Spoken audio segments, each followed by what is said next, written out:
J'ai fait une formation ingénieur, j'ai fait du conseil en stratégie pendant plusieurs années. Et après avoir fait des milliers de slides et des milliers d'analyses, je me suis dit que ce serait cool de mettre les mains dans le cambouis et de faire émerger des vrais projets plutôt que juste dire ce qu'il faut faire. Et donc j'ai essayé de rejoindre Le Bon Coin il y a maintenant 8 ans, plutôt sur une partie stratégie et marketing. Donc j'étais directrice marketing de la verticale Jobs, et on rentrera un peu plus dans le détail de comment on est structuré. Pour définir toutes les opportunités de développement à court et moyen terme pour développer le marché de l'emploi. Et il y a 4 ans, j'ai rejoint le produit, donc je suis un peu novice dans le produit et c'est plus pour la dimension management que j'ai rejoint la partie produit du Bon Coin pour gérer toutes les verticales du Bon Coin. Donc toutes les dimensions où on veut se développer sur certains secteurs d'activité comme l'IMO, l'emploi, les vacances ou l'automobile. Et là, on est dans une phase de transformation au sein du groupe où on va être moins à l'échelle locale mais beaucoup plus à l'échelle globale.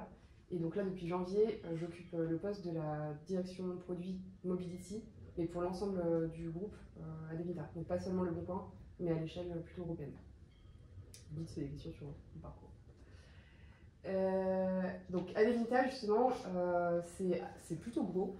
On est très présent en Europe, et donc typiquement en France, vous allez retrouver toutes les marques du groupe Le Bon Coin, qui a grossi en fait de façon organique, mais aussi de façon externe, avec l'acquisition de plusieurs marques spécialisées sur chacun des marchés qu'on souhaitait développer. Donc notamment Location sur la partie vacances, Vide Dressing qu'on a acquis pour aller plus sur, non pas le marché de la mode, mais plutôt pour se développer sur tout ce qui était livraison, qui n'existait pas avant le Covid et qu'on a lancé pile poil au moment du Covid. Le groupe Largus, qui est un gros groupe qu'on a acquis sur le marché de l'automobile pour compléter tous nos produits. Et les marques à vendre en lieu pour plutôt se développer sur l'immobilier. Et ensuite, on va être présent dans le reste de l'Europe, principalement en Espagne, en Allemagne, en Italie et au Benelux, où on va avoir des marques et des sites locaux qui sont à chaque fois leaders sur quasiment toutes les verticales qu'on va couvrir. Et on a d'autres plus petites marques qui sont présentes en dehors d'Europe, mais sur lesquelles on a un moins gros focus.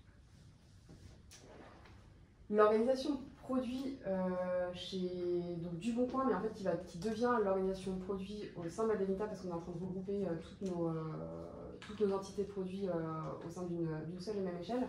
En fait, elles vont être décomposées en deux types de tribes. Les tribes qu'on va appeler horizontales, donc qui vont s'occuper de tous les parcours qui vont être transverses à l'ensemble de nos plateformes.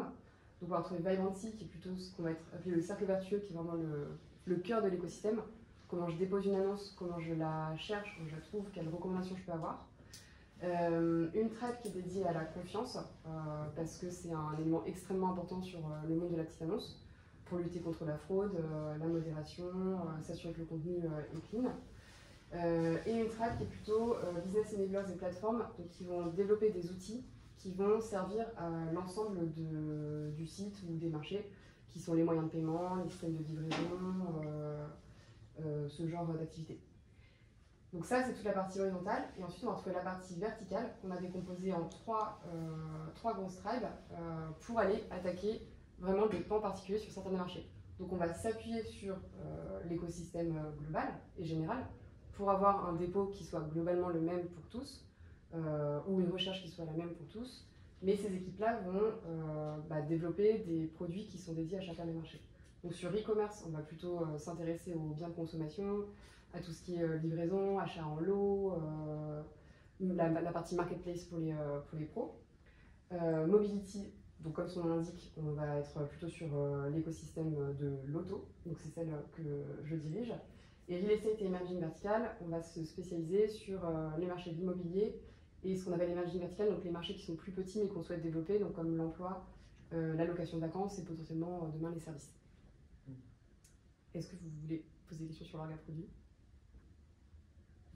Janine, comment vous gérez du coup les overlaps entre le parcours client, ce que vous appelez les horizontales, et du coup les verticales?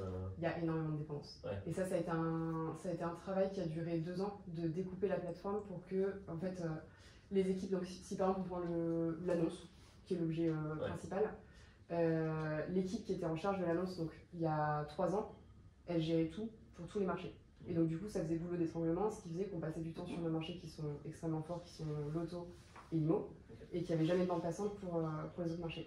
Et donc ce qu'ils ont fait, c'est de vraiment verticaliser et découper chacune des plateformes en fait, pour pouvoir laisser la main à d'autres équipes. Et donc tu as eu toute une partie qui a duré un peu un an de découpage technique, et ensuite une partie qu'on avait un peu, qu'on n'avait pas assez anticipé, qui était plutôt l'accompagnement humain.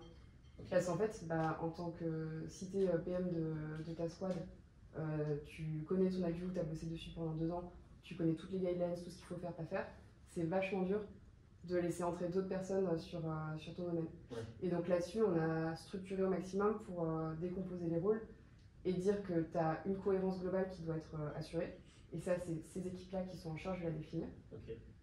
Et ces équipes-là, en revanche, ont, elles, la vision qu'elles souhaitent avoir sur mon annonce. Pour répondre aux besoins de l'automobile, il faut que je puisse avoir des outils de valorisation, que je puisse avoir des outils de confiance, etc.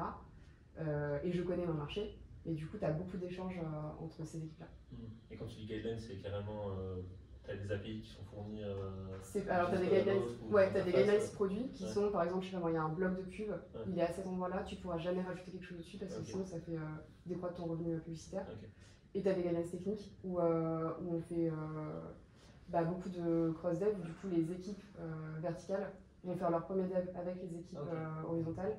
Tu construis la confiance et du coup derrière elles propagent la connaissance. D'autres questions?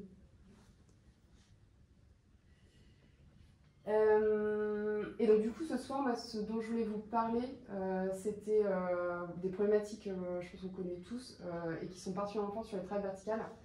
Parce que l'objectif des traits verticales, c'est d'offrir des solutions qui sont adaptées aux besoins spécifiques d'un marché, que ce soit pour les particuliers qui viennent vendre, acheter, candidater pour l'emploi, qui ont des besoins basiques mais spécifiques, qui sont de déposer des annonces, de vendre rapidement et d'identifier des biens qui correspondent à leurs besoins. Mais sur tous ces marchés-là, en fait, on va surtout adresser des professionnels qui vont, eux, payer pour déposer leurs annonces et qui ont des besoins qui sont complètement différents, parce qu'ils ne sont pas là pour déposer et vendre, ils sont là pour maximiser leur ROI, pour maximiser leur visibilité et valoriser leur marque. Et donc, ils ont des besoins très spécifiques qui sont très souvent liés à des offres commerciales, ce qui va nous amener à la problématique, je pense qu'on rencontre tous, qui sont la relation entre le produit et tech qui fait des produits, et des équipes marketing, business développement, en fonction de comment ils s'appellent dans vos organisations, qui sont les demandeurs qui définissent la strat et qui nous disent moi je veux lancer telle offre pour telle date, qui répondent à tel besoin et tel cahier des charges, et si ça peut ressembler à ça, ce serait pas mal. Donc ça c'est la problématique que je voulais aborder ce soir, mais après on pourra parler de plein d'autres choses si vous voulez. Que j'ai élargi en comment designer le bon produit pour le bon besoin, parce qu'en fait n'importe quelle équipe produit doit pouvoir répondre à ça. Mais je trouve que c'est particulièrement fort quand on a des produits B2C, parce qu'on a des time to market à respecter, on a des clients en face, on a un chiffre d'affaires à assurer, et donc des contraintes qui sont, et une pression qui sont encore plus fortes. Le constat qu'on a fait en travaillant dans ce type d'organisation depuis 5 ans, avec une organisation produit qui s'est vraiment constituée depuis 5 ans, et une organisation marketing de l'autre côté. Le principal pain point, c'est la collaboration et l'alignement entre ces deux types d'équipes qui ont un même objectif à la fin, mais qui n'ont pas du tout les mêmes enjeux ou la même façon de faire, le même vocabulaire, les mêmes méthodes de travail, et où on avait souvent une relation client-fournisseur, mais qui ne se comprenait pas, où on a testé vraiment beaucoup de méthodos de collaboration. Un deuxième point, pain point qui était super important, plutôt point de vue produit comme point de vue marketing, c'est d'essayer d'aligner des objectifs business et des besoins utilisateurs. Parce que si on répond strictement aux besoins du market, on peut complètement rater un besoin utilisateur, lancer un produit parce que ça permet de porter une augmentation tarifaire, mais qu'en fait, il ne soit pas utilisé. Et on s'est rendu compte que nos méthodes de Discover n'étaient pas assez poussées, pas assez longues pour réussir à joindre les deux bouts. Soit on était en mode user first et on fait des produits surtout pour les particuliers où c'est nous qui sommes lead, soit on répond à un besoin business et où du coup on développe le produit qu'on nous demande avec l'échéance qu'on nous demande voire même les règles qu'on nous demande. Et même d'un point de vue purement méthodo produit UX, on est aussi parti du constat qu'on était encore assez peu mature sur nos méthodos de Discover, qu'on partait avec des biais user qu'on ne vérifiait pas forcément, on ne faisait pas beaucoup de tests de concept, de tests d'appétence, même si l'équipe UX s'est structurée au fur et à mesure, donc on a testé des guérillas tests, etc. Mais ce n'était pas encore super structuré. Et donc par rapport à ça, ce qu'on a mis en place cette année, c'est d'utiliser la méthode Focus de Discodiscipline. Je sais que tu vas en parler un petit peu. Ouais. Du coup, moi je fais dans le détail. Vas-y. Ouais. Est-ce que ça vous parle déjà? Non. Ok. Donc la méthode Focus, c'est une méthode de discodiscipline qui a été pas mal marketée l'année dernière surtout, pendant les 2 dernières années, qui donne un cadre et un framework pour établir un discovery en passant par chacune des étapes. Et donc nous, on en dénombre 7, par lesquels en fait maintenant on passe tous, que ce soit sur des gros projets où on se dit on fait des discoveries de 3 mois, ou pour des tout petits sujets où on se dit c'est pas grave, on prend un quart d'heure et on les fait toutes, mais au moins on a ce framework qui est mis en place. La première étape, et en fait je pense que c'est la plus importante, surtout quand on bosse avec des stakeholders et des équipes demandeurs, c'est la partie de frame, donc de définir quelle est l'ambition du projet et quels sont les KPI qu'on souhaite atteindre. Et en fait on se rend compte que c'est en fait toutes les problématiques qu'on a avec le market, elles partent de cette incompréhension de départ. Dans le sens où eux arrivent avec des maquettes et des idées en tête du produit qu'ils veulent. Et nous qui essayons de le prendre en main, de prendre en compte des besoins utilisateurs éparses, des contraintes techniques, des contraintes de temps. Et où en fait à un moment dans les projets, parce qu'en fait c'est plus du mode projet quand on raisonne comme ça, on se rend compte qu'on n'a pas le même objectif et qu'on ne souhaite pas atteindre la même chose. Et donc typiquement cette étape-là, elle est vraiment cruciale. Dans toute la méthode.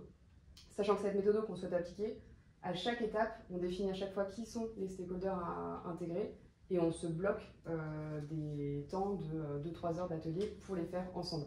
Et en fait, c'est ça je pense que c'est ça qui a changé dans la dynamique de cette méthode, c'est qu'on bosse ensemble. Et on casse un peu la relation client-fournisseur où le market peut bosser pendant des mois sur une reco, il la livre, ils attendent X temps que nous on la prenne en compte, et quand on leur propose des maquettes, parce qu'à la fin c'est ça qui parle, on se rend compte qu'on ne s'est pas parlé au milieu et que le besoin ne matchait pas. Donc chacune des étapes, on les fait vraiment avec eux. La phase d'observe, là on est plutôt donc, pour se recentrer sur les besoins utilisateurs, donc de récupérer toute la matière utilisateur qui est existante ou qu'on peut se donner.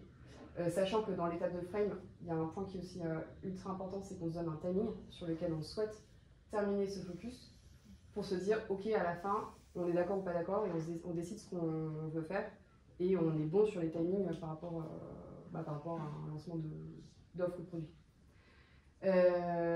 Et sur la partie observe avec les besoins utilisateurs, ce dont on s'est rendu compte, c'est que souvent dans des produits B2C, l'utilisateur c'est le client ou les clients ou les pros, et en fait c'est trop large. Et donc, cette méthode, elle nous a permis, comme son nom l'indique, focus, d'être vraiment focus sur, ok, quel utilisateur principal tu veux cibler, quel est son pain point, et du coup, comment je réponds à ce besoin-là.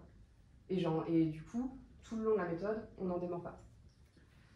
La partie claim, elle peut sembler gadget, donc c'est un peu se dire, on fait un tweet de lancement, donc on va résumer en fait notre produit en X caractères.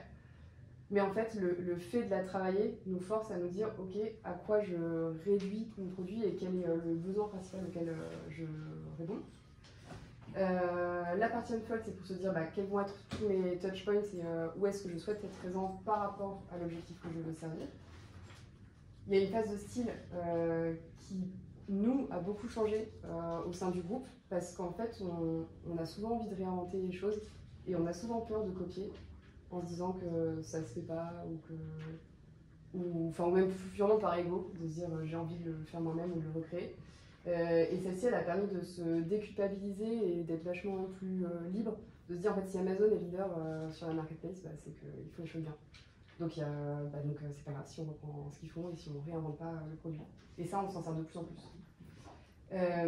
La partie exécute, donc là, qui pour coup et celle qui est importante pour les stakeholders, c'est on va commencer pas forcément des maquettes, mais des protos pour se rendre compte un peu de ce à quoi va ressembler le produit. Et derrière la partie design, où là on va commencer à tester l'appétence du produit. Vous avez des questions sur la méthode ou des éléments que vous connaissez? Ouais, j'ai une question sur quand est-ce que vous intégrez les utilisateurs en fait durant ces différentes étapes? Ouais. Alors donc dans la partie surtout observe. Après ça va dépendre justement du timing que tu t'es donné et de la matière que tu avais auparavant. Et après on peut peut-être plus revenir sur le process de roadmap qu'on a au sein du groupe. Donc nous les roadmaps elles fonctionnent par quarter et dedans on a les must, donc les sujets qu'on s'engage à délivrer. On a des coudes qui sont des sujets qu'on aime délivrer, mais si on n'a pas la bande passante, s'il y a des aléas, on les prend pas. Et on a surtout des sujets discover. Donc sur chaque roadmap, on a par squad 2 sujets max de discover sur lesquels tu passes du temps. Donc ces sujets discover, ça peut être soit tu passes du temps sur du focus, mais parce que tu as déjà cadré un petit peu en amont, soit tu fais carrément tu fais une user research dédiée sur un point particulier. Ok, mais du coup les utilisateurs, vous êtes en contact avec eux durant cette phase de focus ou c'est juste à la fin quand vous non, testez on peut y être à ce moment-là, mais là on va plutôt réussir de la matière qu'on a déjà ou faire des plus petites phases d'études utilisateur, qui peuvent être plutôt des quanti, soit à cette phase-là où on va tester nos protos. Et sur ça, alors pour les contacts avec utilisateurs, on a deux gros moyens de le faire. Nous on a Hotjar sur le site, qui nous permet d'interroger, de tester des choses auprès des utilisateurs. Où là, on va plutôt être sur du quanti, donc tu peux poser des questions quali. Et dans les équipes UX, beaucoup, on se force à, par marché ou par gros tribe, à se faire au moins une comparative study par gros marché par an. Et du coup, là, on va faire vraiment des grosses études d'utilisateurs, passer énormément de temps à nous comparer par rapport à nos concurrents et voir ce qui va pas. Donc, on a de la matière en continu. En continu. Ouais. D'autres questions? Question, vous segmentez comment les personas? Parce que vous avez quand même énormément de clients. Ouais. Du coup, vous avez une limite? Là, moi, je peux te répondre que sur la partie marché, où du coup, tu es quand même vachement plus réduit. Où pour le coup, c'est dans les utilisateurs qu'on fait, donc en dehors de Focus, mais qu'on fait dans nos process UX, où là, on va par marché définir des personas types. Ouais. Et quand, justement, c'est ceux qu'on va réutiliser en se disant, ok, je veux lancer un profil candidat pour sauvegarder son CV et postuler plus rapidement. On va se dire, ok, sur mes candidats, j'ai 5 personas types. Je vais plutôt me focaliser sur l'entière. Ouais, par exemple. Et sur la partie plus généraliste, je t'avoue que je sais pas exactement comment on fait. On fait souvent par tranche d'âge ou par type d'usage. Mais c'est vrai que c'est plus facile, c'est entre guillemets plus facile sur des marchés parce que c'est beaucoup plus. En fait, en fonction du besoin que tu veux cibler, t'es beaucoup plus limité directement. J'ai une question. Qu'est-ce qui vous a amené à choisir ce framework-là plus qu'un autre? Et comment vous étiez organisé avant du coup?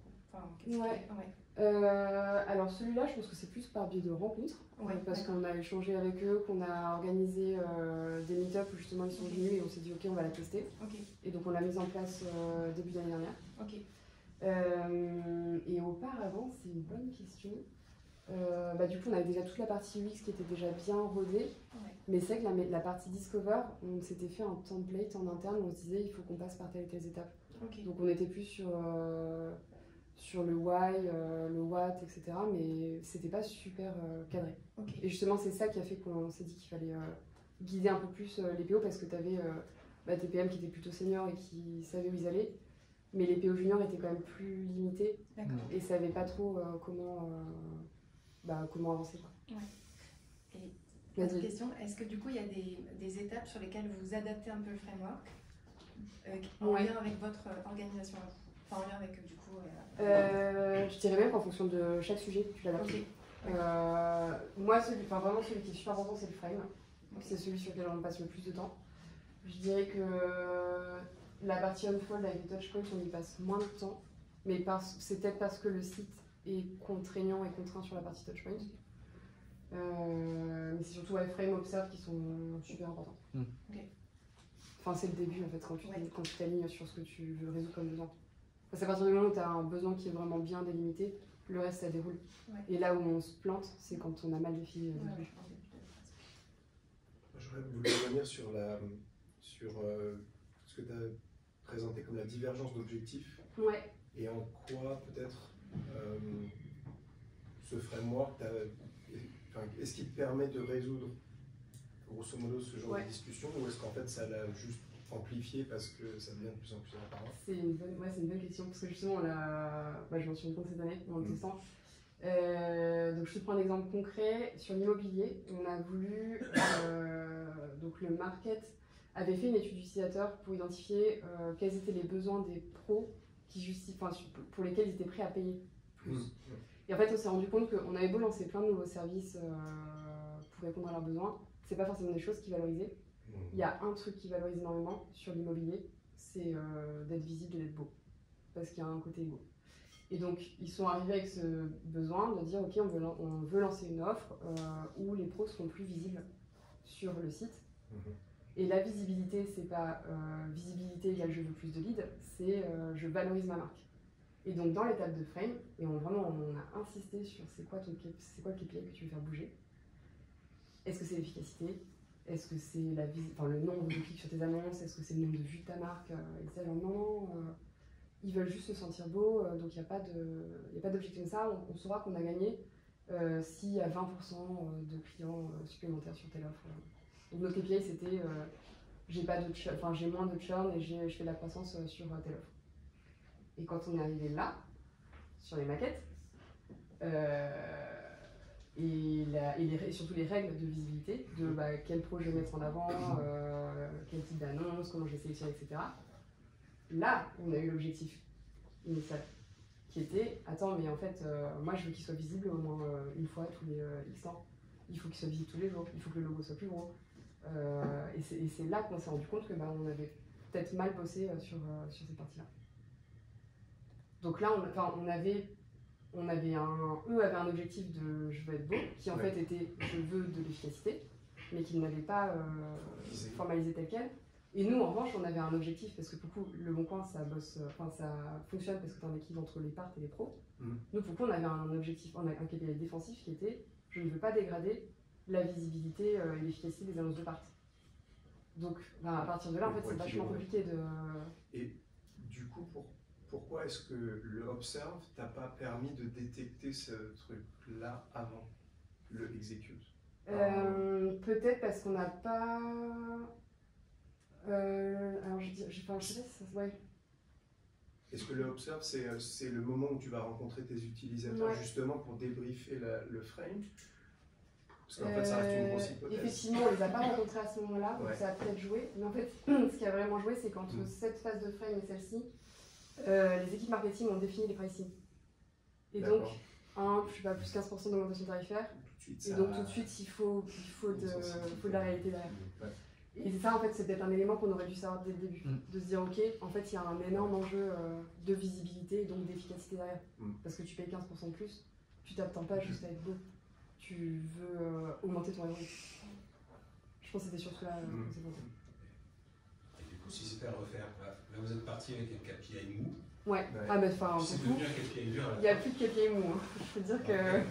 Tu te relancerais dans un process avec un KPI mou en te disant. Non.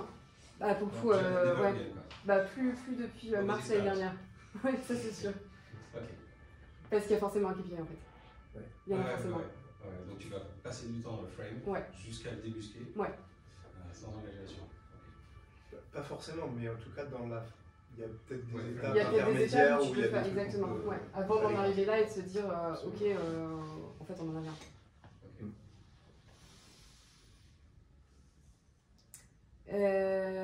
Du coup, ce qu'on y a gagné, parce que donc ça fait 1 an qu'on l'a testé, sur la partie collaboration et alignement, pour le coup, ce qui est une vraie réussite, c'est plus d'alignement dans les décisions produits, mais c'est surtout aussi plus de collaboration entre les équipes, parce qu'en fait maintenant, on le fait avec eux. Donc il n'y a pas le côté boîte noire, on vous vend la copie, ça va pas, on a perdu X temps et on recommence.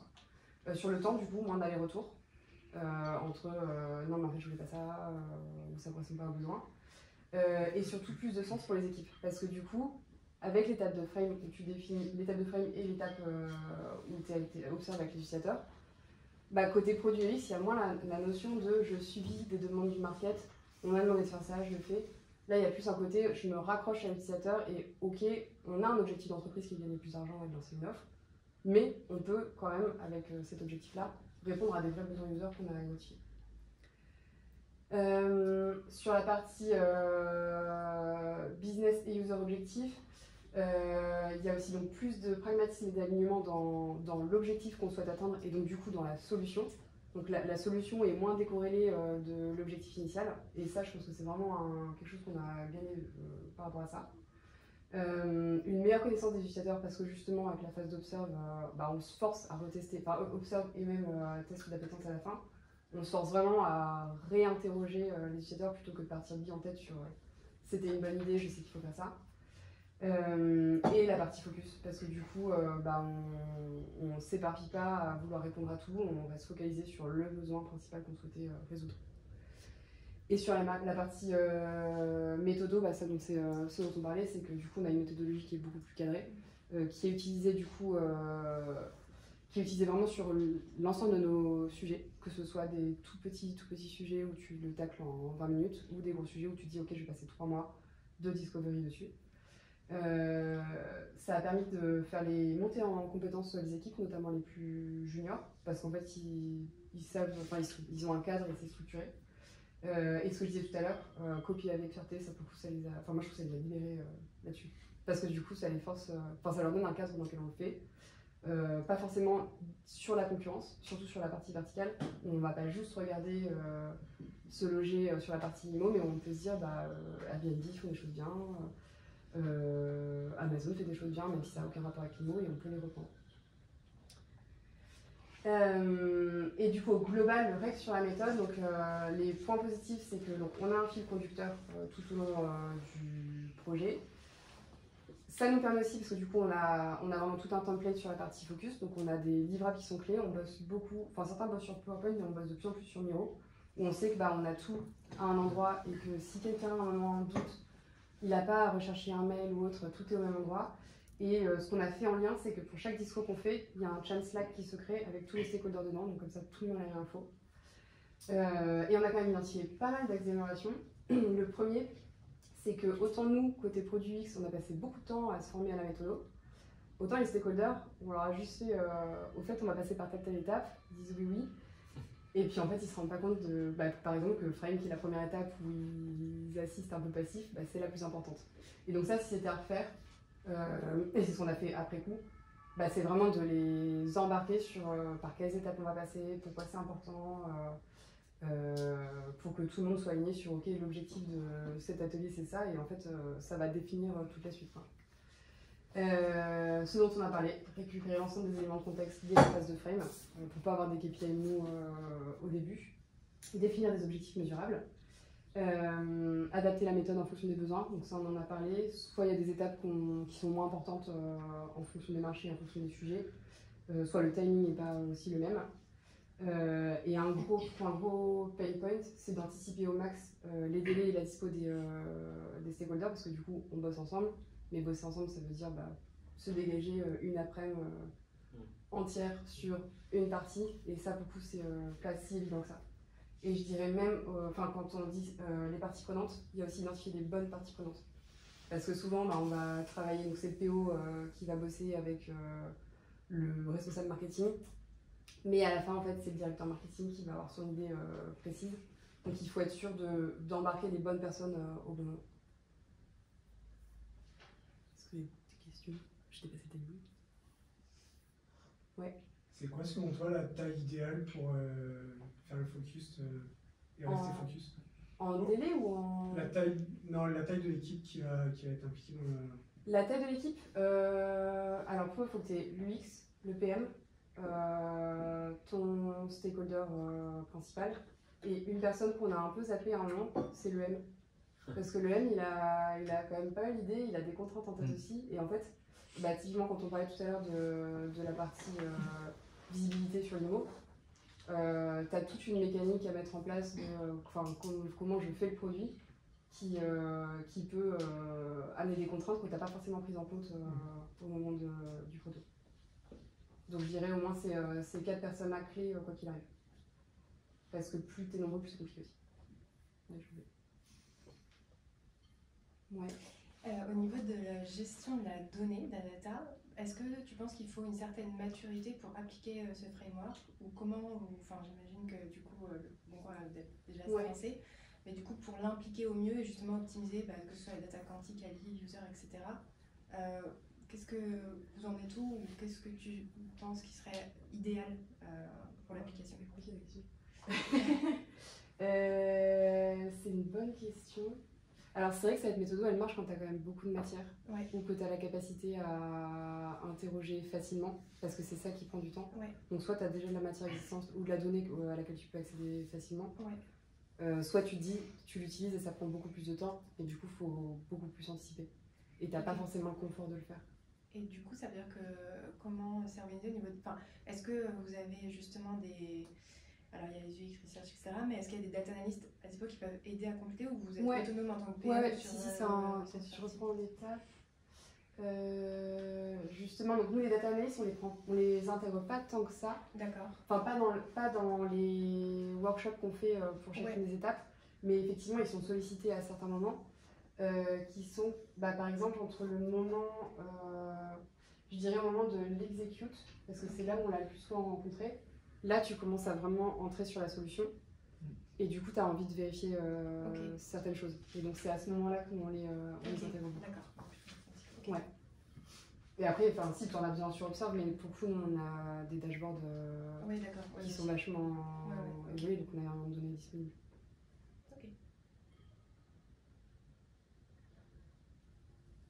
Et c'est pas s'il y a d'autres questions qui n'ont rien à voir avec ce sujet. Moi, c'était de savoir un petit peu comment s'organise une semaine type chez vous, justement. Tu disais que par exemple, vous n'avez pas forcément trop de temps pour rencontrer vos stakeholders, travailler avec eux, mais du coup, justement, c'est pour ça que j'aurais aimé voir un peu comment est-ce qu'était une semaine type côté produit. Alors du coup, on travaille en sprint de 2 semaines. Tu as un chapter PO qui a lieu en début de sprint, où tous les PO se réunissent pendant 2-3 heures pour échanger sur leurs problématiques. Ils ont tous pareil, ils sont en méthode agile Scrum, donc tu as les daily, tu as les planning, c'est très classique du coup. Et je dirais que tu as quand même beaucoup de temps, d'alignement avec les stakeholders. Ou avec d'autres équipes parce qu'il y a beaucoup c'est gros, on est 500 côté Leboncoin, côté PNC, donc tu as quand même beaucoup de dépendance et beaucoup d'interactions. Je sais pas si... Et on fait une démo en fin de sprint aussi. Ouais, ça répond à la question. En termes de rituel, justement, en termes de rituel produit pur, est-ce que vous avez des choses spécifiques au-delà de ça ou... Pas tant que ça. Non, à part les chapter PO, pas tant que ça. Pourquoi est-ce que vous avez décidé de rester avec l'appellation PO plutôt que PM Gros débat. Je pense qu'on va aller gros débat. J'ai fourché parce que j'ai dit PO PM plusieurs fois. Moi j'avais l'impression qu'il y avait les deux en fait. Non, t'as qu'une seule. C'est très gros débat. Donc c'est les PO. Le titre officiel c'est PO, mais on va peut-être les switcher en PM. Et on a tenu à les appeler PO parce qu'ils font tout en fait. C'est eux qui définissent la vision sur leur squad. Et c'est eux qui font toute la partie opérationnelle. Mais du coup, c'est justement plutôt le contraire auquel on s'attendrait. Du coup, le PM, vous allez avoir plutôt cette partie discovery que vous déroulez hyper bien apparemment. La partie PM, on l'utilise plus. En fait, donc sur l'orga, on a donc les tribes qui vont regrouper des crews. Où là, tu vas avoir ce qu'on appelle aujourd'hui des lead PM, mais qu'on va peut-être renommer, qui ont chacun X FT. Et là, c'est les PO. C'est plus comme ça qu'on l'a constitué. Mais effectivement, déjà pour recruter, c'est compliqué. Donc je pense qu'on va changer en PM dans les prochains mois. Top, merci. Très bon débat. Et du coup, en termes d'organisation et de temps, un PO, il y aura un focus à faire en même temps que son delivery. C'est vrai. Et il n'y a pas des PM qui sont chargés de plusieurs focus? Non, pour c'est en ça que justement on est resté sur PO parce que la grosse partie de leur temps, c'est quand même du delivery. Et c'est le pain point, c'est que du coup, c'est vachement dur d'allier le delivery, le disco, les user stories. Vous avez combien de développeurs en général par squad Les grosses équipes, elles en ont une dizaine. Wow. Ouais. Okay. Et t'as pas mal d'équipes de 5 devs. Ouais, sur des gros verticaux. Ouais. Ouais, je comprends. Ouais, faut les alimenter.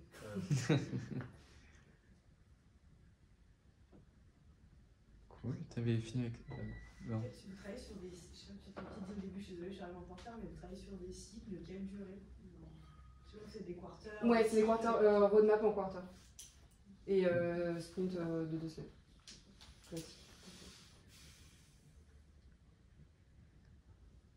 Cool. Bah, on va passer à la deuxième présentation. Déjà, merci.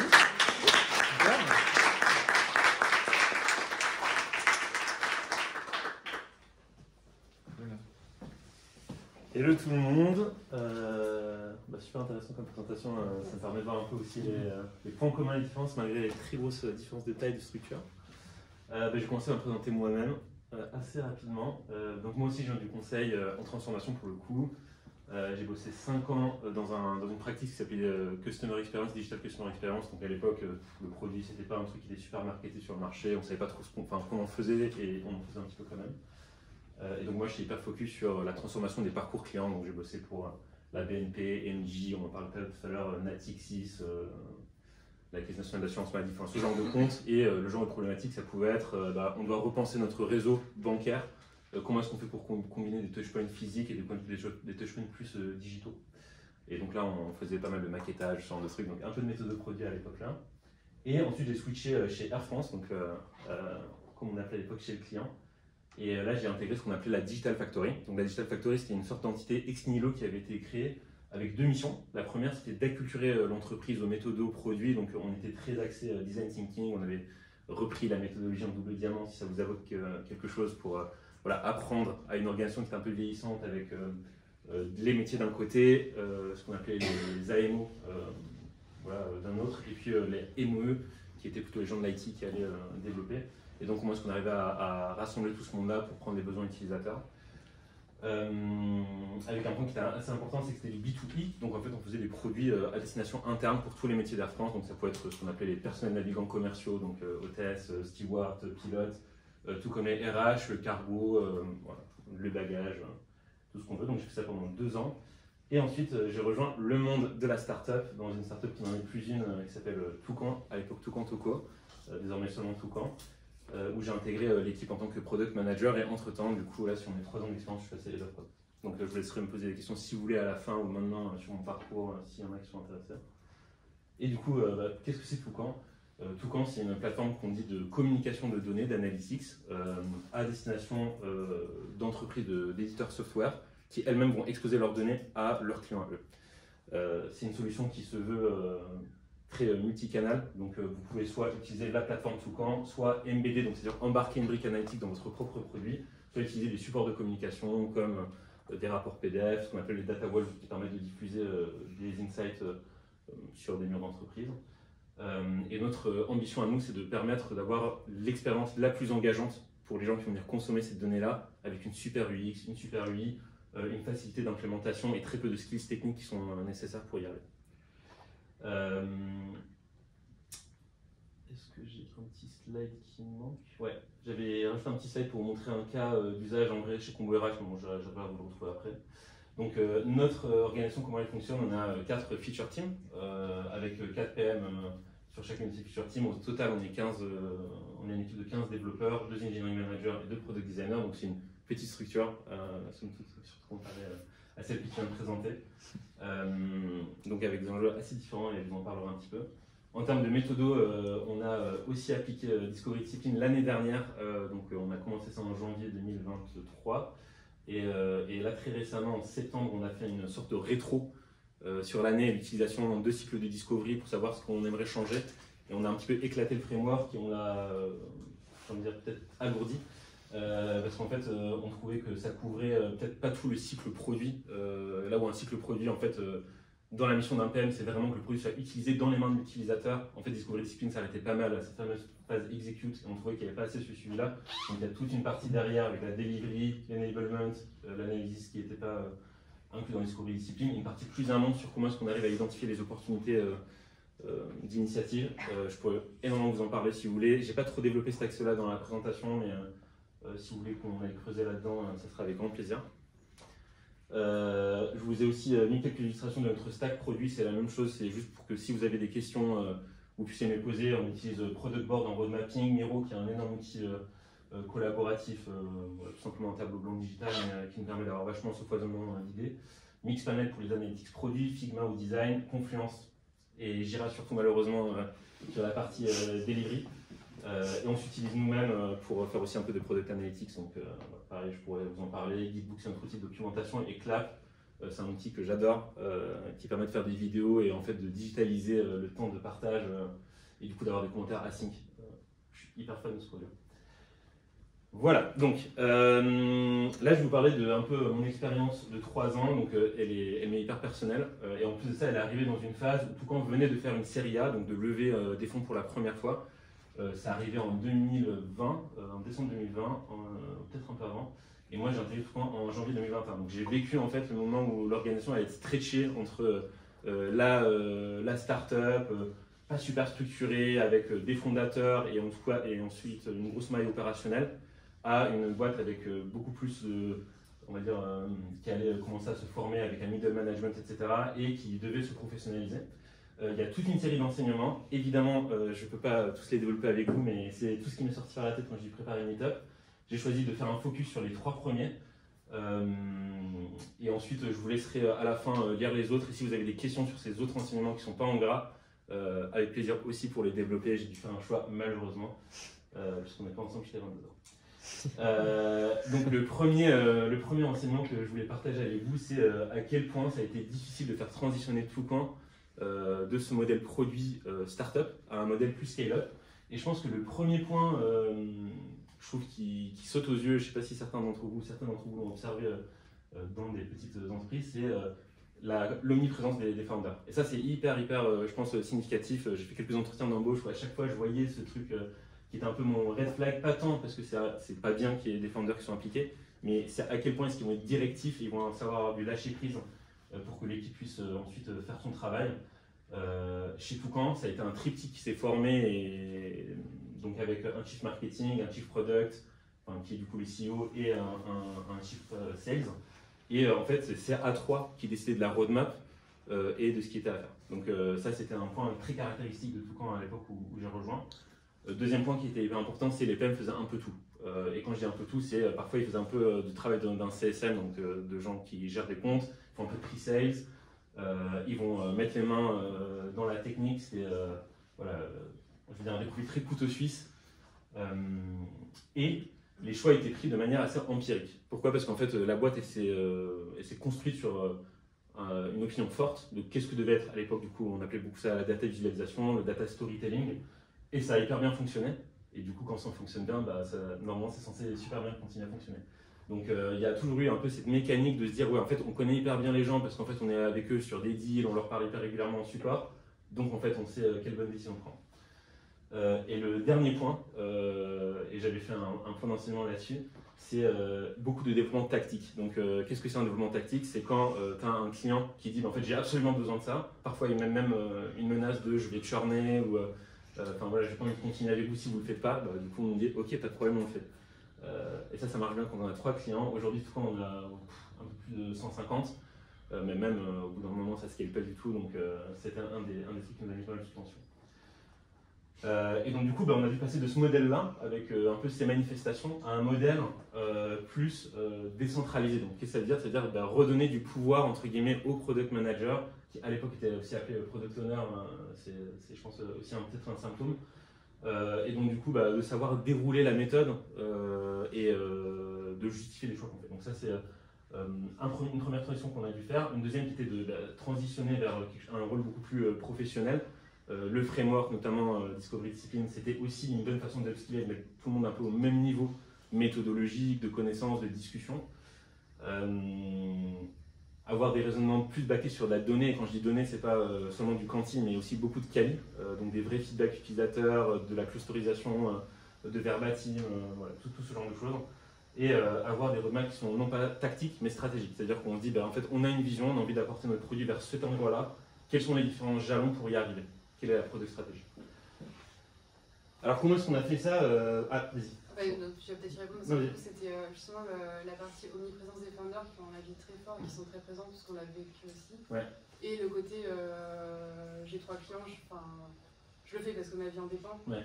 Comment t'es sorti de ça justement Ouais, alors je vais te dérouler les 2-3 autres slides qui sont en fait une illustration de quelques trucs que j'ai fait et puis je pourrais continuer un peu à creuser là-dedans. Donc le premier point, c'est il faut formaliser. Donc ça c'est un extract, vous n'avez pas besoin de savoir ce qu'il y a à l'intérieur, mais c'est un extract de notre roadmap product board. Quelque chose qui était hyper courant, c'est qu'il y a plein de choses qui se faisaient, mais on ne savait pas trop quoi. On disait qu'on faisait, mais on ne montrait pas vraiment ce qu'on faisait. Et donc on a obligé tout le monde à dire vous formalisez toutes les initiatives produits que vous faites.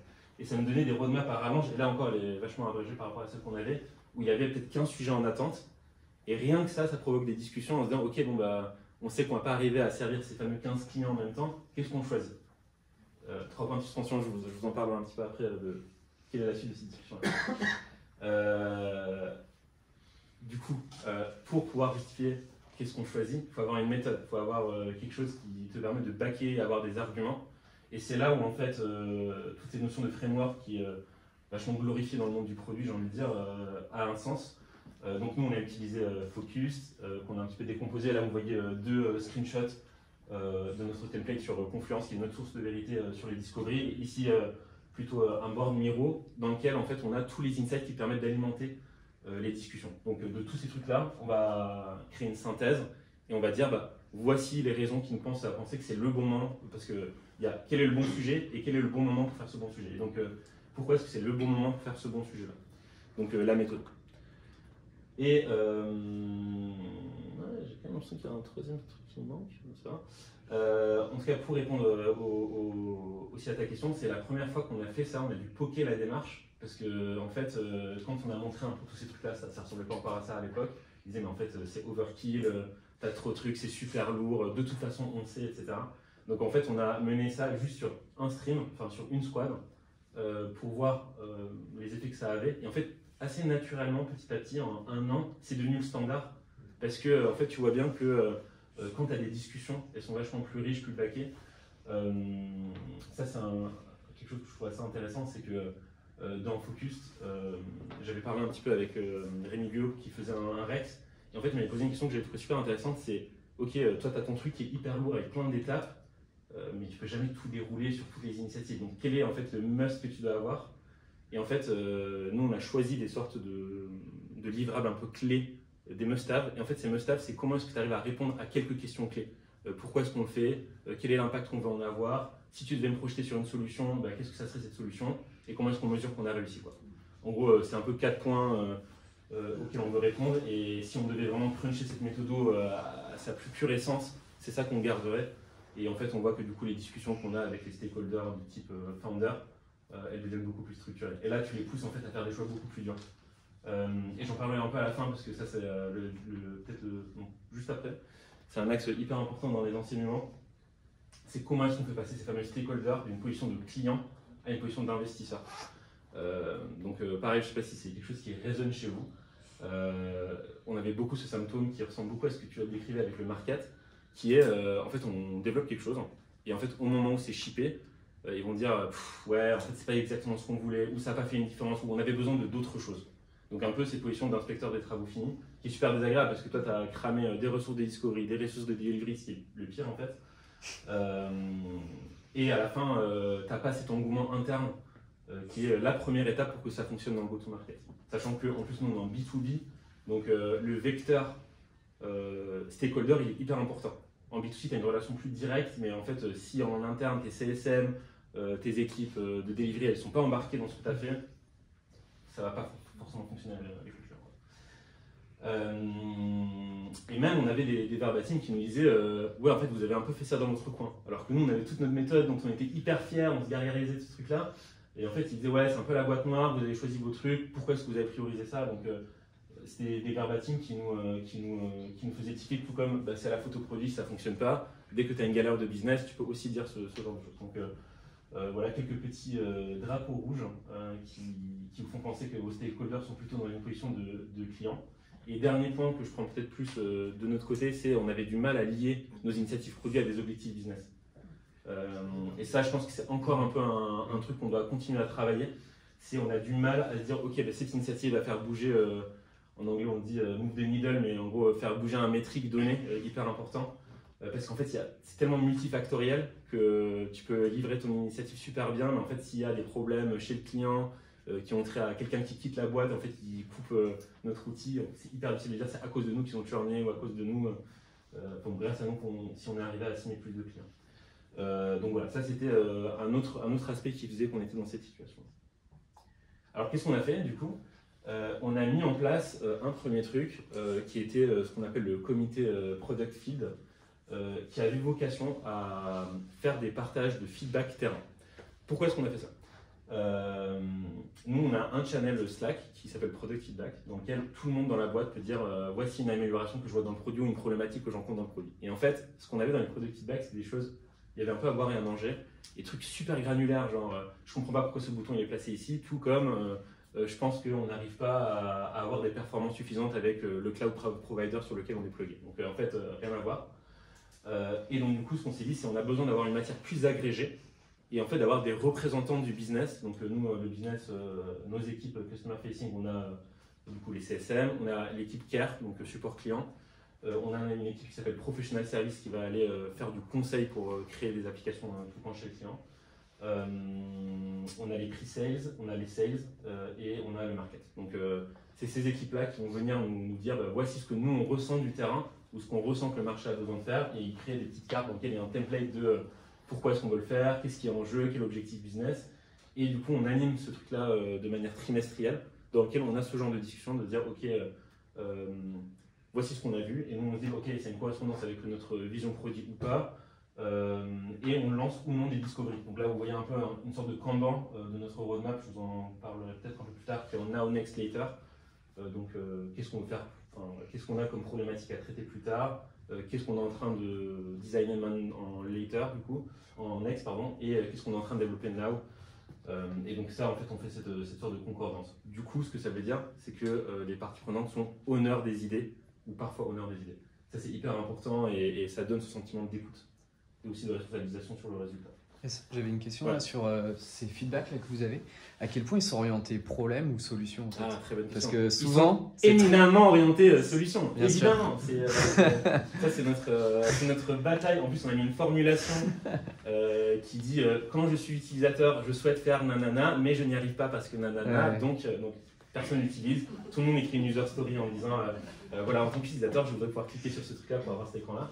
Et donc du coup, à quoi ça sert? Nous en fait on met cette couche d'intelligence par-dessus de dire ok, en fait il y a un pattern entre toutes ces solutions et ensuite on va aller questionner le problème. Mais dans tous les product feedback et souvent dans la feedback, ce qu'on appelle la feedback station qui était le truc d'avant, on a beaucoup de trucs qui sont formulés. Je suis pas surpris. Ouais. C'est un petit kiff. Question un peu similaire, j'imagine que les équipes service sont super sensibles au churn. Mais bien sûr, ouais, en fait. Et décrire les sujets sur lesquels tu vas bosser et ceux sur lesquels tu ne vas pas bosser, ça ils adhèrent ou... En fait, c'est un apprentissage collectif dans la doula. Tu vois, ah, c'est beau. Ça fait, non, mais ça fait, si je me compare au tout compte il y a 3 ans, et je suis hyper fier de tout ce qu'on a fait ensemble, tout était négociation quand je suis arrivé. Et en fait, on a échoué pas mal de plâtre de l'éparpillement. Ça, c'était un des enseignements, notamment parce qu'on a fait beaucoup de tactiques. Je pourrais vachement parler de cette dimension-là, et ça nous a fait beaucoup de mal.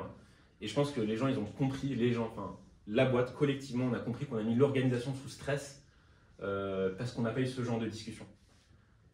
Et donc, du coup, maintenant, quand on priorise un sujet plutôt qu'un autre, il y a vraiment au moins un consensus au niveau codière, sinon plus, quoi. Mais c'est sûr qu'au début, c'était beaucoup plus tendu parce que toi, tu parles là du churn, mais en fait, les gens qui doivent signer, ils ont des objectifs, ils ont des variables sur le nombre de signatures clients. Mais en fait, ils vont aussi te mettre la pression pour que derrière tu crées le bon connecteur, la bonne petite interface, le machin pour que ce qui est important, c'est que vous étiez en train de glisser vers une boîte de service et vous avez volontairement ramené vers une boîte de produit. Alors en fait, Toucan est né d'une boîte de service. Ça c'est hyper intéressant dans notre ADN. Toucan, ça a été créé, du coup quand on a créé Toucan, notre produit c'était de livrer des tableaux de bord. Donc on appelle ça du data storytelling. C'est une notion qui s'est beaucoup répandue dans le marché. On était dans les pionniers à le faire. Et en fait ce qu'on faisait, c'est qu'on allait chez le client. On les faisait maqueter ce qu'ils voulaient pouvoir piloter. Donc c'était hyper intéressant, c'était une démarche super design thinking. Donc on disait, voilà, on a besoin de ce KPI, on veut le voir de telle façon, etc. Nous, derrière, on demandait aux gens de l'IT ou de la data, il n'y en avait pas tant que ça, de créer un fake data model avec voilà, des fausses données. Ils nous donnaient ça, et nous, dans notre coin, on allait coder le dashboard, enfin le tableau de bord, quoi. Avec des fichiers de configuration. Derrière, on avait des scripts Python qui faisaient tout tourner, quoi. Donc, en fait, on était hyper dépendant des humains qui étaient en interne de chez Toucan. Et en fait, on a switché de ce modèle-là vers un modèle beaucoup plus productisé, où en fait, on a du coup évidemment mis en place des interfaces pour que les gens puissent faire ça par eux-mêmes. Et donc, c'est devenu une boîte, une vraie SaaS, entre guillemets, mais avec cette culture du service, ce qui correspond à un autre enseignement que j'ai mis, mais qui est, en gros, comment est-ce qu'on fait pour se dire que c'est l'expérience client qui est productisable et pas juste ce que tu donnes à ton client, quoi. Parce qu'en fait, tu as toujours des tâches qui sont faites à la mano, derrière, dans les coulisses. Et ça, c'est pas ce qu'elle a. Donc ouais, juste pour rebondir sur ce que tu disais, en fait, on a été, je dirais, service, on s'est tiré vers la SaaS, le monde des SaaS, mais toujours avec cet ADN de service. Et là, on essaie vraiment de se productiser autant qu'on peut. Mais ça aussi, c'est une tâche ardue. Et dernier point, c'est un slide que j'avais vraiment adoré. Donc on a un rituel qui s'appelle le Product Showcase, dans lequel trimestriellement on présente toutes les nouveautés produits de la roadmap. Et du coup, ce qu'on faisait, c'est qu'on demandait toujours une introduction de la feature qu'on allait présenter par quelqu'un du business.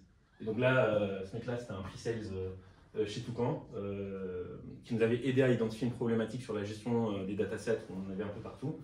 Et donc du coup, on avait fait pas mal de user interviews internes avec lui, il nous a mis en contact avec des clients, et une fois qu'on a livré la première version, on lui a demandé, lui, de venir pitcher l'idée. Ça, c'est ultra puissant. Si jamais vous pouvez recourir à ça, je vous conseille, ça va faire une énorme différence, parce que là, du coup, ce que vous voyez, c'est tout en amont, on a un peu ce côté écoute du besoin, et tout en aval, on a je représente ce qui a été développé. Et ça fait qu'il y a beaucoup moins ce côté désolidarisation qu'on avait beaucoup chez Toucan. Est-ce qu'il y a des questions? Je parle très vite et j'en dis beaucoup. Dernier point, alors ça c'est très startup scale-up, c'est la danse entre un produit, un positionnement et le product market fit. Donc je ne sais pas si tout le monde est familier avec le product market fit. C'est la rencontre entre une proposition de valeur et un marché qui permet à la boîte de vivre dans les grandes lignes. Donc est-ce que le produit que tu proposes et est-ce que le besoin auquel tu réponds te permet de t'alimenter et de vendre ça? Alors, premier truc que j'ai un peu appris, c'est en fait, c'est pas parce que tu as un product market fit à un moment donné qu'il a vocation à perdurer. Nous, on était sur un marché qui était donc le fameux data storytelling. On se positionnait en semi-concurrence avec Power BI, Tableau, Qlik, qui sont des énormes noms qui ont 10 ans d'expérience dans la donnée. Mais ce qu'on disait, c'était en fait, vous pouvez avoir et Toucan et ces outils-là, parce que ces outils-là, c'est des outils de data exploration. Et nous, on est un outil de communication de données en interne, de data storytelling. Et on avait ce discours, ça fonctionnait. C'était une époque, je ne sais pas si vous vous en souvenez, en tout cas moi quand je suis en conseil, je voyais beaucoup ce truc-là où il y avait des directions d'innovation. En fait, l'innovation, ça voulait un peu tout et rien dire. Ça pouvait être les cryptos, la VR, la data, enfin, qu'importe. Et du coup, ils allongeaient des enveloppes budgétaires pour tester la data visualisation. Et donc nous, ça marchait à mort pour nous. Enfin, on signait, on avait des contrats, on a direct commencé sur des gros comptes avec des gros deals. Et en fait, il y a un moment où le marché s'est rétracté et il y a eu un enjeu de rationalisation du parc IT. Et donc du coup là, les gens de la DSI, ils nous ont regardé, ils ont dit en fait, Toucan ils sont tout petits, moi derrière j'ai Microsoft qui me vend Power BI et dans le package c'est quasi gratuit pour moi, ouais ok, c'est pas aussi sexy, c'est pas le truc tout nickel que les gens ont plaisir à utiliser, mais c'est juste bien, donc ciao Toucan. Et nous on perdait d'un coup un énorme volume d'ARR. Et là, on se dit, OK, il y a un truc qui ne va pas. Donc, qu'est-ce qu'on a fait? On s'est repositionné. En fait, entre-temps, Toucan avait lancé une autre ligne de produit qui est ce qu'on appelle l'embedded analytics. Donc, ça, je vous en parlais tout au début. La capacité à embarquer de l'analytics dans son propre produit. Et on a vu qu'il y avait de la traction. Donc on a fait ça sans vraiment se le dire pendant 1 an et demi, 2 ans, jusqu'au moment où en fait on se rendait compte que le PMF était bousillé, si je le dis comme ça, et on a décidé de se repositionner beaucoup plus sur ce qu'on appelle le Customer Facing Analytics, donc cette capacité à offrir des analytics à nos clients qui voulaient eux les diffuser à plus grande échelle. On a fait ce repositionnement-là. Mais évidemment, c'est pas parce qu'on se repositionne sur un slide que le produit est au niveau de ce qu'on a dit qu'on ferait. Donc, il y a un temps de latence. Et donc, du coup, ce temps de latence, qu'est-ce que c'est? C'est que tu fais des nouvelles initiatives produits pour répondre aux besoins de ton marché qui a lui un peu changé, qui est plus précis, avec un personnel beaucoup plus clair. Mais entre le moment où tu as commencé ces initiatives, qu'elles sont livrées et adoptées sur le marché, tu as de nouveau un temps de latence. Et ça, je pense que s'il y a des startups qui sont dans cette phase-là, c'est une période de transition qui est super difficile. Parce que tu as l'impression que tu n'as pas fait le bon choix, mais en fait, tu as besoin que tout se mette en place. Et en plus de ça, ce que je disais en bas, c'est en fait, nous on parle beaucoup du produit, mais derrière, tu as justement les CSM, les professionnels services, tout le monde doit se mettre un peu à ce diapason-là. Le marketing doit refaire ses campagnes. Donc, c'est vraiment un enjeu d'entreprise. Et donc, comment est-ce qu'on fait pour gérer cette période de transition? Premier truc, on offre une vision aux gens. Et ça, c'est hyper important. Il faut directement les prolonger dans qu'est-ce que sera le produit à un moment donné et comment est-ce qu'on fait pour y arriver. Donc là, c'est un screenshot d'un document sur lequel on avait travaillé qui s'appelait les Guiding Principles, qui n'est pas vraiment une vision produit. En tout cas, je respecte trop cette notion de vision produit pour l'avoir réduit à ça. On a travaillé peut-être une semaine dessus.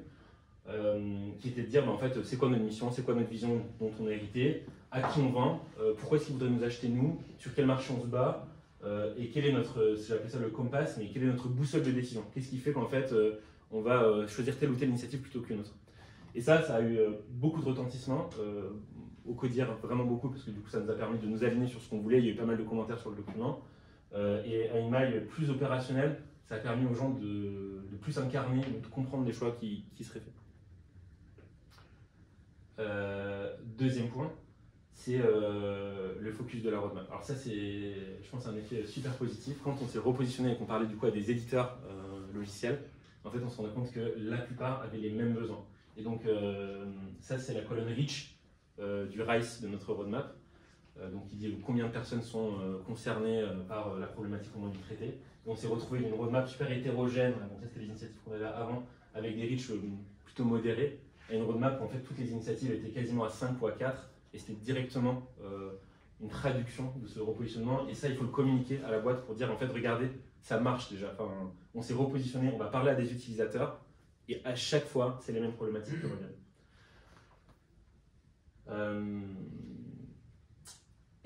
Le dernier point qui fait un peu le rebond sur c'est toute une organisation qui supporte le product market fit et j'encourage pas mal de PM à se dire qu'en fait leur travail c'est pas juste de shipper la feature mais de faire en sorte que tout le monde l'ait adopté en interne et aussi en externe.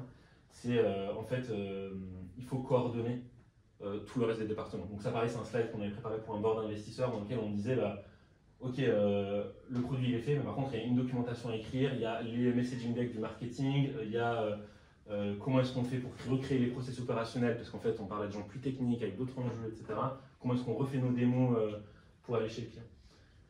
Et ça, c'est hyper clé pour commencer à ressentir les résultats. Voilà.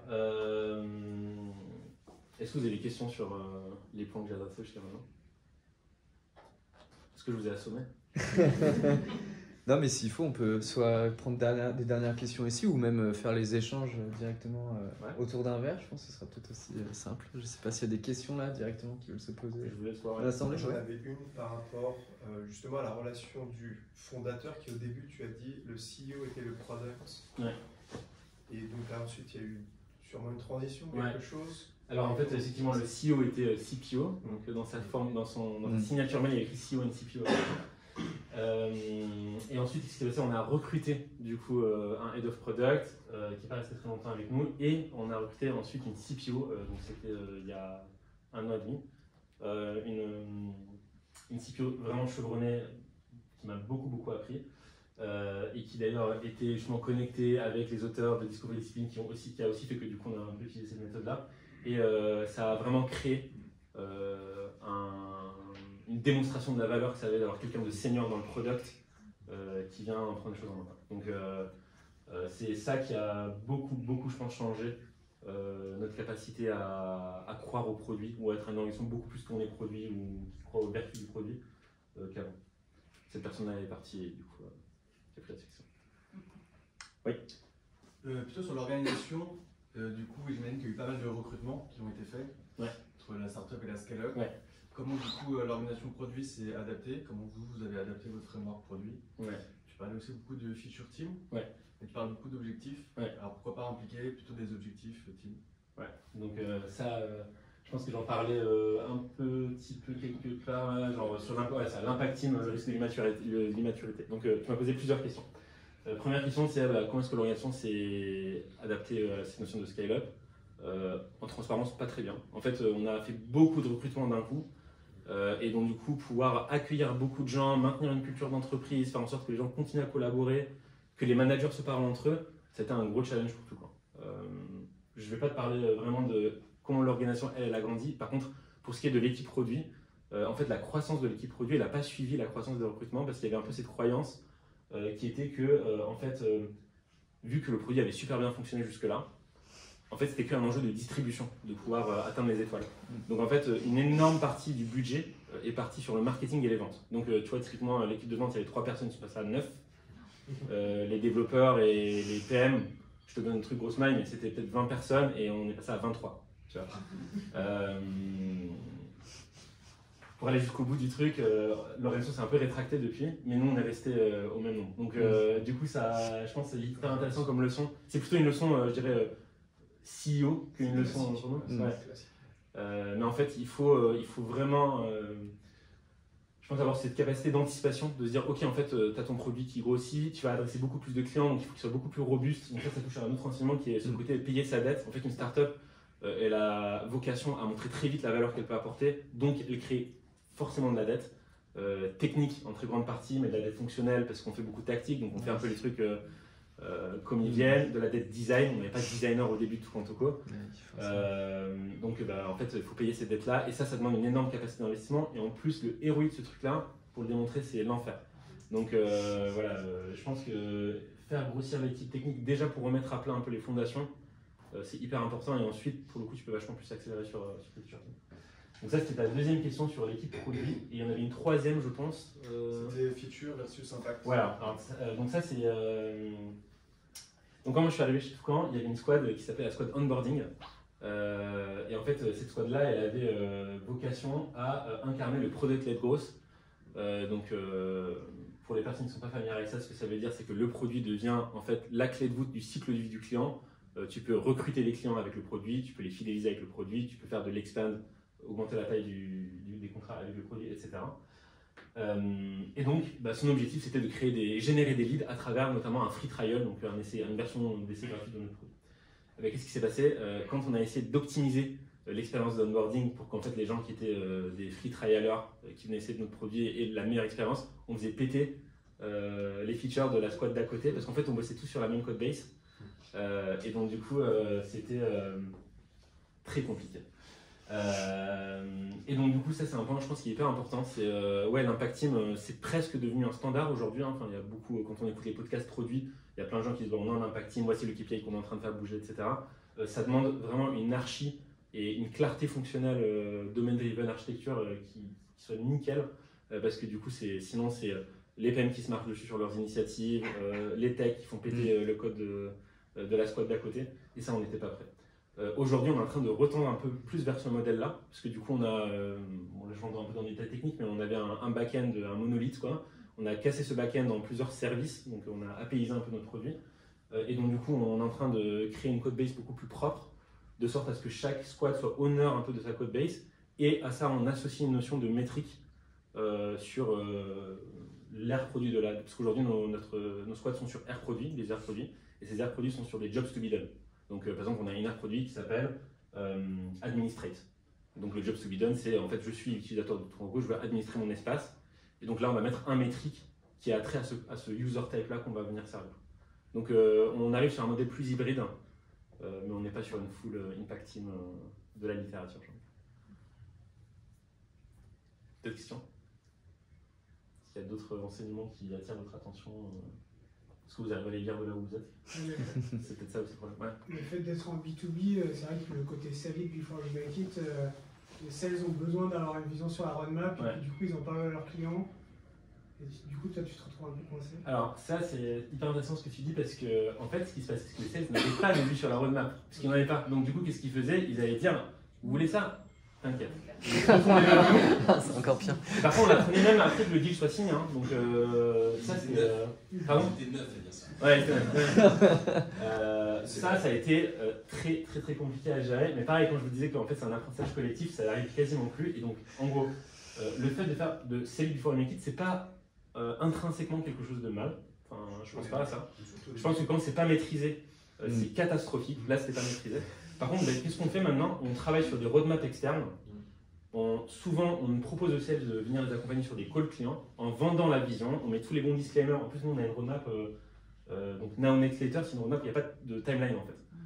Et ça, c'est super confortable parce que du coup, on ne se retrouve pas dans des modes projet.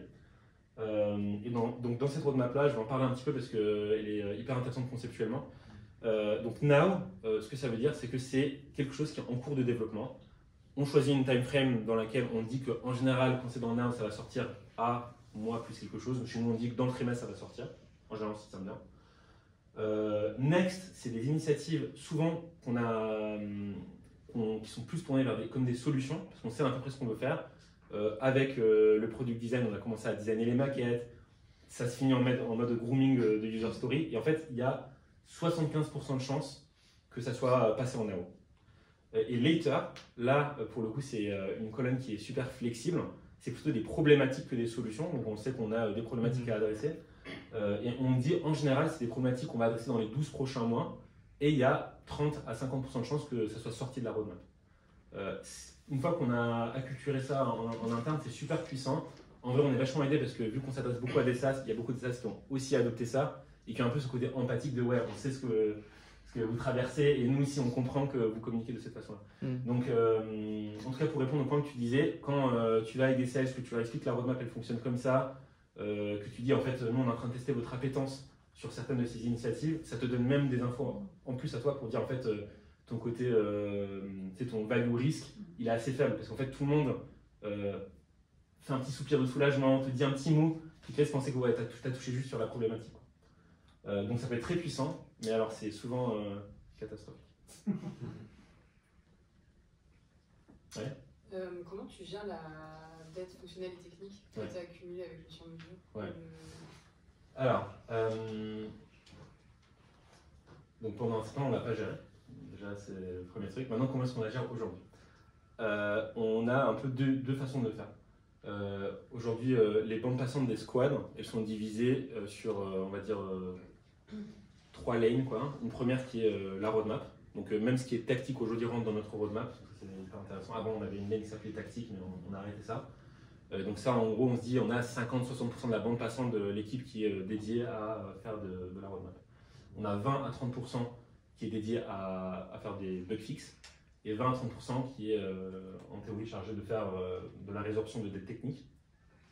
Donc ça, c'est on va dire en temps courant, mais on a aussi fait un travail de se dire parfois on va se dire qu'il y a des initiatives techniques qui sont du produit, parce qu'il y a un peu ce discours dangereux de se dire t'as les trucs qui sont tirés par les techs pour se faire plaisir et t'as les trucs tirés par les PM qui font kiffer les gens. Or en fait, souvent les initiatives techniques elles ont une vocation produit au bout du chemin, quoi. Et ça, c'est hyper important. Donc aujourd'hui, là, en tant que head of product, moi souvent je demande aux PM d'être des facilitateurs dans la recherche, dans la discovery de l'initiative technique. Donc eux, ils peuvent pas, ils n'ont pas les skills techniques pour dire ok, en fait la stack, elle a un problème ici, voici comment est-ce qu'on va refaire l'architecture. Par contre, ils ont cette capacité à poser les bonnes questions. Pourquoi est-ce qu'on le fait? Qu'est-ce qui se passe si on ne le fait pas? Est-ce qu'il y a d'autres initiatives produits qui sont dépendantes de celle-ci? Comment est-ce qu'on découpe pour qu'il y ait une fin à ça? Parce que souvent, les refontes techniques, c'est un truc sans fin. Tu peux faire 5-6 ans à perfectionner ta stack, mais tu n'en vois pas le bout, quoi. Et donc, du coup, on a un peu cet adage de dire en fait tout est produit, dans le sens où il n'y a pas la technique et le produit dans un sens. Et ça, un bon, je veux dire, quelque chose qui fait que ça peut réussir, c'est l'entente entre le CTO et le CTO. On a vraiment cette chance d'avoir un binôme qui fonctionne super bien. Je le salue s'il m'écoute. Mais en fait, ça fait qu'aujourd'hui, on dit vraiment que dans la roadmap, on a des grosses initiatives techniques où 100% de la bande passante, en fait, elle est faite pour ça. Et c'est aussi parce qu'on a appris en ne pas le faisant que ça nous a coûté cher. Que maintenant on fait bien. Et donc ça, nous on a une expérience là, on est en train d'en sortir, on a fait une montée de version majeure de notre produit, on a vachement simplifié la user experience, on a changé beaucoup de choses. Et en fait on a fait des chantiers techniques à la fin, alors qu'on aurait dû le faire au début. Et ça, en fait, on s'est rendu compte de l'intrication de notre produit fonctionnel, design, etc. Parce que ça fait péter pas mal de choses. Et donc aujourd'hui, il y a vachement moins de ce côté réfractaire à aller investir là-dedans. Voilà. Cool, c'est bien parce que ça donne un peu d'air aussi au product. Alors, très bon point. En fait, nous, pour le coup, on a plusieurs discoveries en même temps, parce que du coup, cette temporalité now, next, later fait que tu as souvent 2 later, où en fait, tu vas aller étudier la problématique, un next sur lequel tu es en solution design. Donc, le solution design, qu'est-ce que c'est? On se dit, ok, on a validé la problématique, on sait qu'il y a 3-4 hypothèses de solutions qui peuvent fonctionner, on va prioriser le 1 et le 2, et ça, on va faire en sorte que ça soit ready to dev. Donc, c'est quand même vraiment lourd comme travail pour un PM. Et effectivement, ça donne un peu cette bouffée d'oxygène de pouvoir mener ces discoveries un peu plus loin. Il faut vraiment qu'il y ait le bon équilibre par contre, parce qu'après ça va tomber. Cool, merci beaucoup. Merci.